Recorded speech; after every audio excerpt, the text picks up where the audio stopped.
Ils ont eu donc des Congolais par la corruption, ceci, cela. Ils l'ont fait marier à la sœur de James, à une Tutsi, directement. Il a abandonné sa femme à Kinshasa. Il a abandonné sa femme à Kinshasa avec les enfants. Vous voyez encore le problème avec les Congolais. C'est grave. Il nous laisse beaucoup de problèmes. Il est là et maintenant il crie qu'il veut venir. Hein? Bon, le voilà devenu un chef de guerre de la rébellion. Et ils sont allés ramasser tous les autres rebuts que vous connaissez.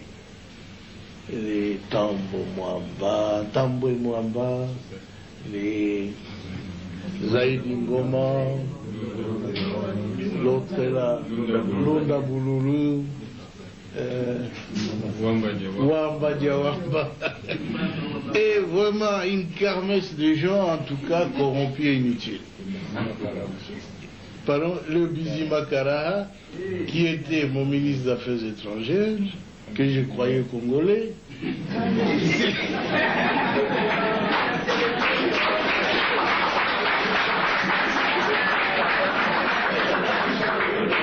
Et,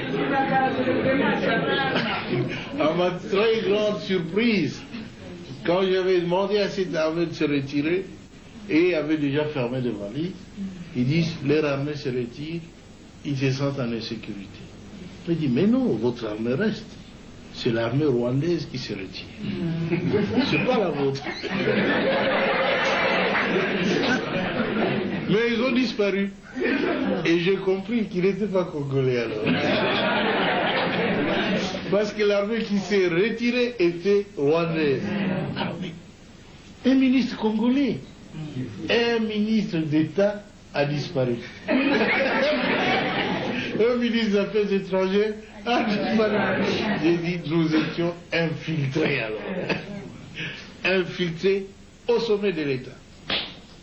Alors ainsi on aura pu découvrir des documents où Kagame dirigeait ces gens-là, où il complotait pour que les Tutsis prennent la tête de ce grand pays qui n'est pas le leur. Alors ça en est trop, hein.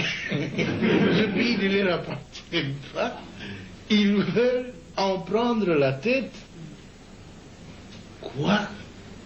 Mais c'est pas possible, ça a été très grave. On a vu tout ça, si seulement on l'avait su avant, ça aurait été bien. Mais le conflit a éclaté après. Ils tentent le conflit, ceux qui n'ont pas pu réussir avec le coup d'État, qui avait échoué le 2 août.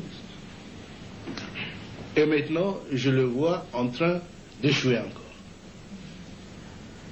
Notre peuple se défend. Je suis très heureux que vous tous ayez pris conscience de la gravité de la situation pour nous mettre tous ensemble, tous les partis politiques confondus, chez nous. Tous les Congolais se sont mis ensemble derrière le gouvernement. Ils m'ont soutenu, je dois l'avouer très sincèrement. Et je ne sais même pas ce que je ferai pour les rendre.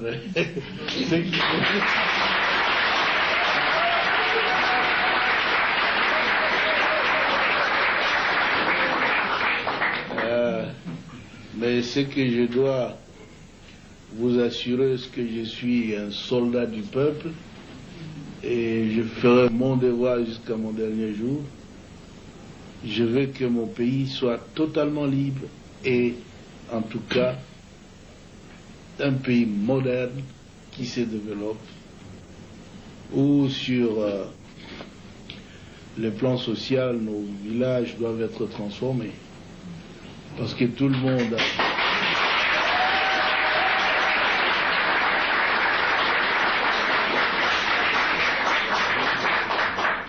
beaucoup de nos élites, beaucoup d'intellectuels, beaucoup de citadins, de gens de ville qui sont habitués à la ville, ont peur de rentrer dans nos villages. C'est parce qu'il n'y a pas de